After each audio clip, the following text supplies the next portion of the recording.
We can be seated. And we have a very special teacher this morning. So we are so accustomed to enjoying and being inspired by Hazzan Fradkin's voice when he's singing. And we're lucky today to also be able to learn from him in the form of a drasha, in the form of a sermon.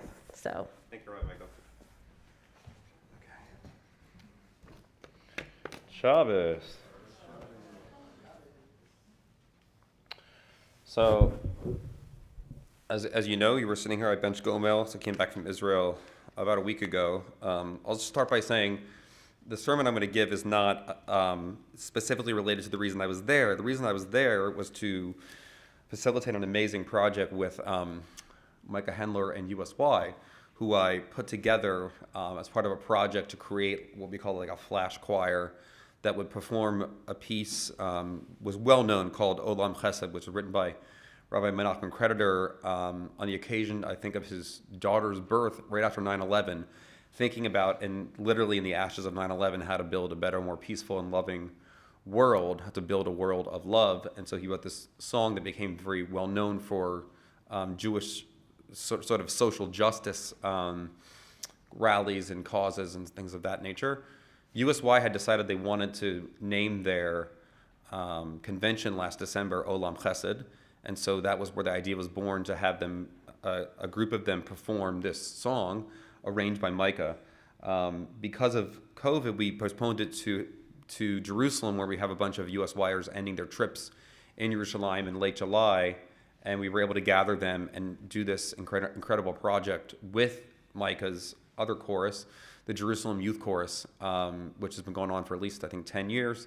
A chorus of Christians, Palestinians, and Jews that meets in Jerusalem and performs all around Israel and all over the world. And they and their alumni were able to come and also be part of the project. The final product is not done yet, but really excited to share what it was like in more depth, to be there, to be part of the process. To have one of our own, Micah Hendler, be able to facilitate the whole thing was really incredible. And it was a great way to kick off a renewed relationship between the Canners Assembly and United Synagogue Youth.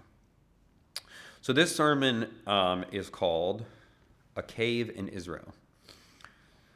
I knew I was looking for 3 Hamalka Street in Mea Sharim, at least I think that's what it's called. Shlomi's wife, Rachel, told me that I wouldn't even need to wear pants and a long sleeve shirt, as somebody mentioned earlier, I think before Shabbos, we're talking about hanging out with the Orthodox relatives. No, she said, there will be so many people around, no one will notice. So I debarked from the bus near Rehov Strauss and found my way to a small, industrial-looking street with squat workshops, no more than 300 square feet, all packed together.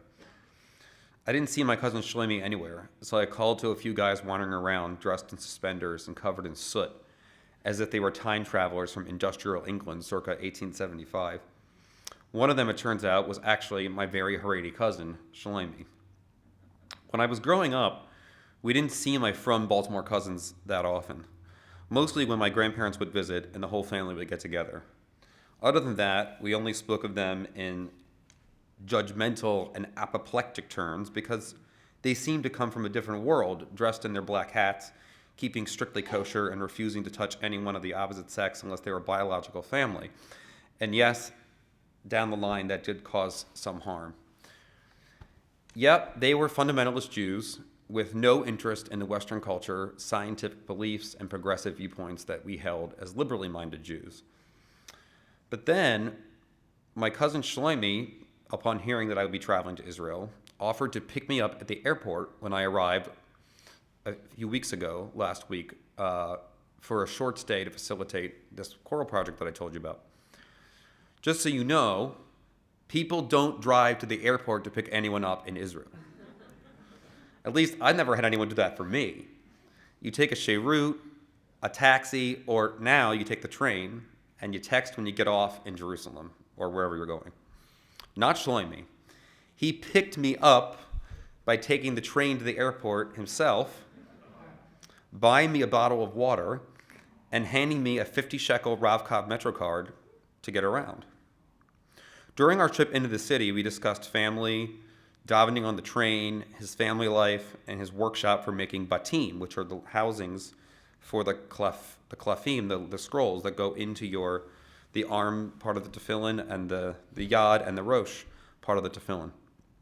It was easily the longest conversation we'd ever had face to face. 90 minutes at least from the time I arrived at Ben Gurion till the moment we arrived at my hotel.